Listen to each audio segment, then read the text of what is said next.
নেতৃবৃন্দ এবং আমাদের মনির সহ আমাদের সকল সহযোগিতা বাইরে বোনেরা, যে বন্ধুরা আমার, আজকে আমরা নোয়াখালীবাসী তাদের দাবি ছিল নোয়াখালী বিভাগ।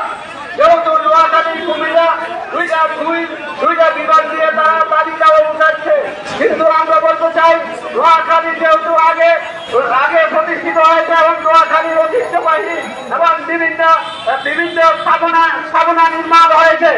অতএব আমরা বলতে চাই নোয়াখালী যে দাবি উদ্যোগ থেকে আমি বলি, আমরা বলতে চাই নোয়াখালী বিভাগ এখন বাস্তবায়ন করার সময়ের দাবি বলে আমরা মনে করছি।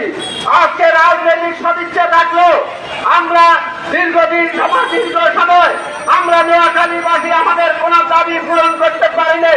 নোয়াখালীবাসী আরেকটা দাবি ছিল নোয়াখালী বিমানবন্দর।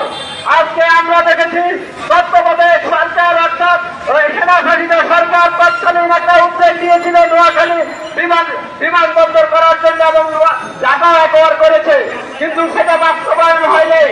আজকে সকল কিছু সাজানো হবে যদি নোয়াখালী বিভাগ বাস্তবায়ন হয়। এটা ছিল আমাদের প্রাণের দাবি, এটা ছিল আমাদের মনের দাবি।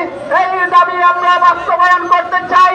রাজনীতির সদস্য রাজনীতির উদ্যোগ থেকে আমাদেরকে সকালে ঐক্যবদ্ধভাবে সৌহার্দ্যপূর্ণ সম্পর্কের মাধ্যমে সবাইকে ধন্যবাদ জানাই। আজকের এই উদ্যোগকে স্বাগত জানাই। আমার বক্তব্য এখানে শেষ করছি। আসসালামু আলাইকুম ওয়া রাহমাতুল্লাহি ওয়া